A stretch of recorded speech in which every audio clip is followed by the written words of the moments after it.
Hello everyone, my name is Jesse and welcome to another video on my channel. Today I'm going to be going over the top 5 best movies I watched in the month of February 2024.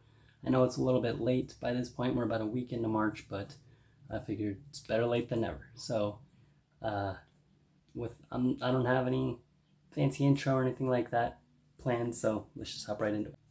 Number 5 for me is Boyhood. This was a movie that I've been wanting to watch for a while. I finally got around to it. Came out almost exactly 10 years ago, actually. Came out back in 2014. And it's a movie that's it's a boy that follows a 6-year-old boy and his family from the time that he's 6 years old to 18 years old. And the very interesting part about Boyhood is typically when a movie spans several years, they'll do a jumps or they'll act like they moved forward, and then they'll get just different actors to play the older person.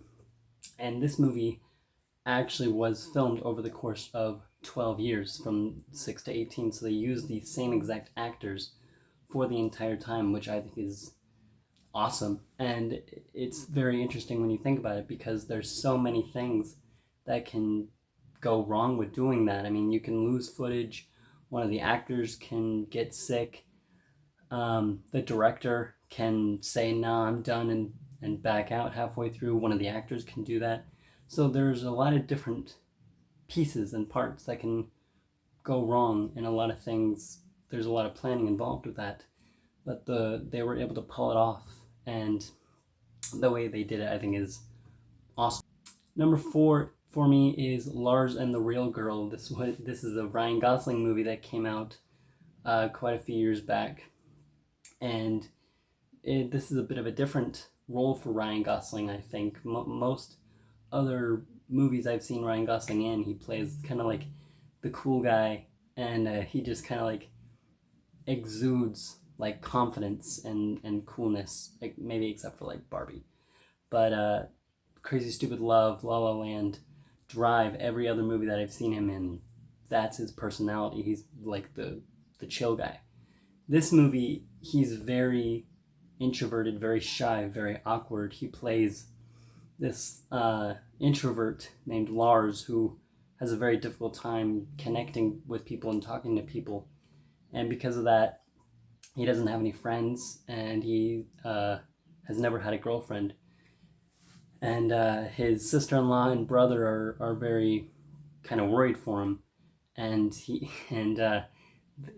tells them one day, "Oh, I finally have a girlfriend," and they're super happy to meet her. They're like, "Oh, bring her over for dinner," and it turns out it's a doll that he bought online, and it's just a really surprisingly heartwarming comedy with Ryan Gosling, and he nails it. I'm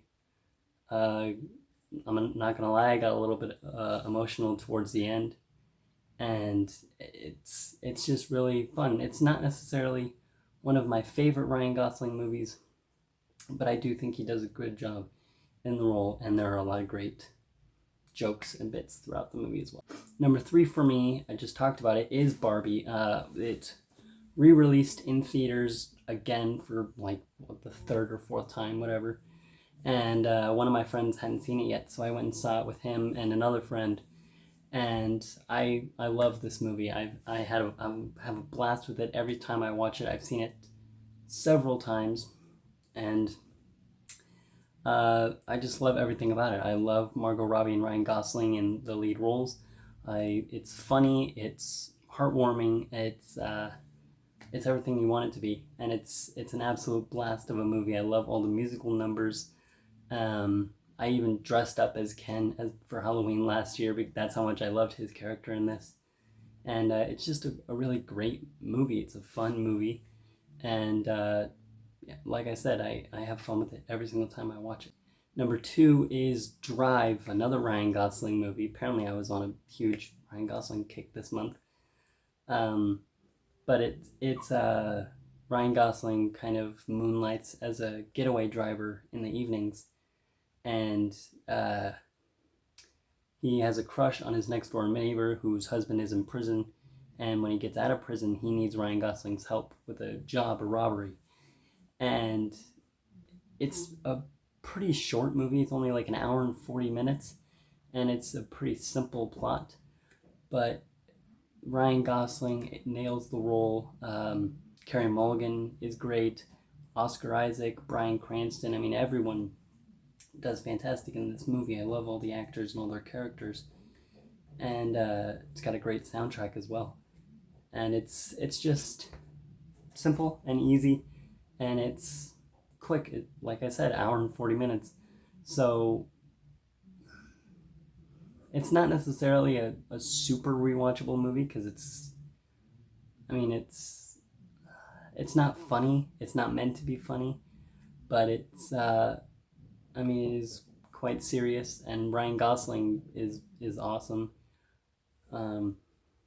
But I love it. I've seen it twice now, and I've loved it both times. But coming in number 1 for me is Dune Part 2. I was able to see it on premiere night on February 29th, and I'm absolutely in love with this movie. I've also seen it twice now. Just saw it the other day with some friends, and I loved the first Dune, and I did a review on it a couple days ago. If you want to check it out, I'll leave it linked in the description or somewhere.